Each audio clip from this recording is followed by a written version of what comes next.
I want to tell you about Herschela Ostropler. Herschela was renowned for his cleverness, his wit, sense of humor. He would employ it as the court jester for Rav Baruch of Mezhebush. Rav Baruch was known for his tendency towards melancholy and his foul temper. And the only one who could calm him down, who could assuage his anger, was Rav Herschela.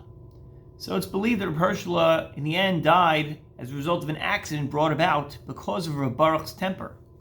Over the years, a whole cadre of folk stories that were told about Rav Herschela became part of its own genre, part of its own set of legends and tales. And there's one such tale about Rav Herschela I want to share with you.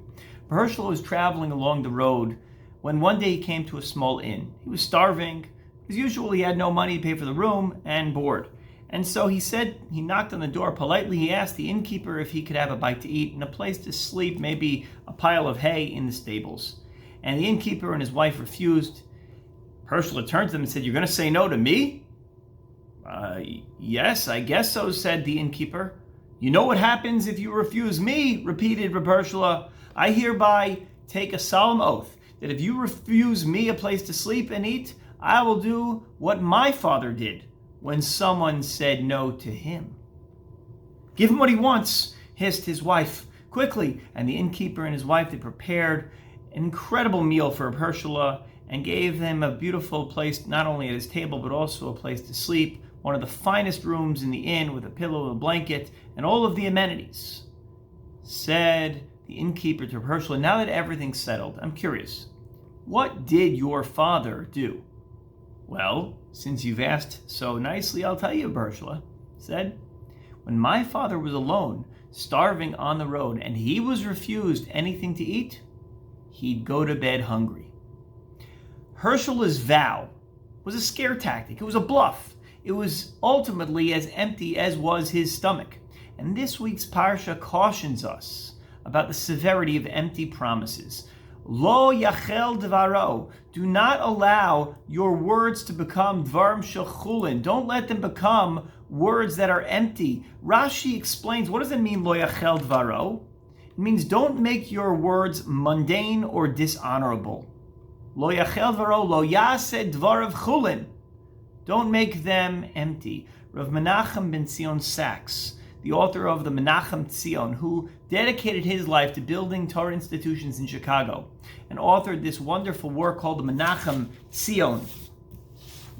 He writes in his commentary in this week on this parsha that when it says Lo yachel dvaro, lo yaseh dvarav chulin, it means that when you make promises and ultimately you lose the fervor and excitement that the crisis or that the moment called for.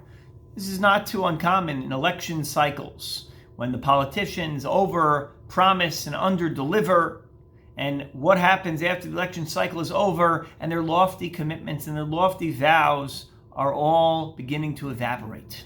And this happens when we take on, in a moment of inspiration, we decide we're going to take on a course of study, or contribute to a worthy tzedakah, or to curtail idle gossip. And then the moment of inspiration is over, the moment of Zahirus is over, and the flames die down because the moment has passed. Lo yaseh dvarav chulin, says Rashi, don't lose your momentum. Don't lose the enthusiasm, the fervor, explains Rabbi Sachs. But there's another explanation, even more profound than this one, from Rashi's grandson, the Rashbam. The Rashbam says, Lo yachel dvaro, lo yechalel dvaro. Don't take something lofty and turn it into something trite or cliched. When you take a serious concept and you turn it into a slogan which is meaningless, an overused catchphrase, that itself is a form of speaking the profane, of being mechalel something. When we tell someone we love them, it's supposed to mean something. It signifies trust, vulnerability, emotional risk. But today, it's been stripped of all of its emotional heft. It's shortened into the perfunctory love ya, which is another way to say goodbye, see you later, or even worse, a heart or puckered lips emoji. This is often what happens in relationships today. Because if you tell your spouse you love them, and you fail to live up to those words, then that's an embodiment of Rashi's Lo Yaseh Dvarav Chulin, where our words are grand and our actions don't match that standard. But even more egregious is the Rashbam's definition.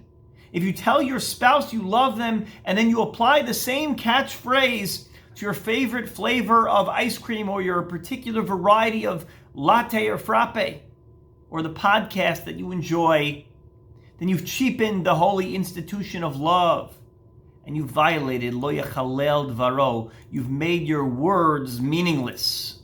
And in truth, this applies far beyond the confines of intimate relationships, such as marriages. Our words and our gestures are most powerful when they are deployed judiciously. If you like every single Facebook post or Instagram post, or you use the word "this" every time you find an argument in a message compelling or interesting, then your approval carries so little weight because you like everything and therefore like means nothing.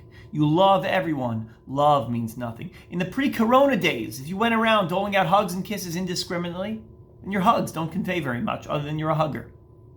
And people who become outraged at every disappointment, little provocation, they lose the effect of their anger. Anger could be a very positive trait if used judiciously and used sparingly when it's appropriate.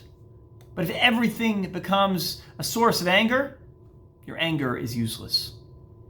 If every wedding, every book, every commercial releases the same floodgates of emotion and makes you cry, then was it really worthy to cry for that?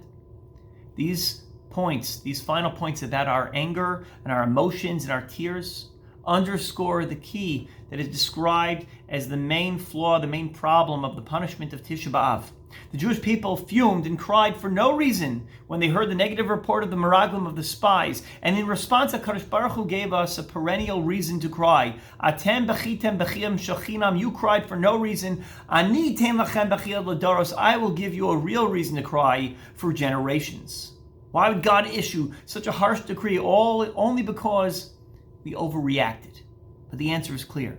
We didn't just overreact. We destroyed the potency of tears. We cheapened the value of emotions. We are expected instead to make our words and our emotions count and make them meaningful. That is our charge for the period of 3 weeks, the Bein HaMetzarim. Let us commit to fulfilling our words and elevating them through precision, judiciousness, and maximum impact. Lo Yachel Devaro. Shabbos.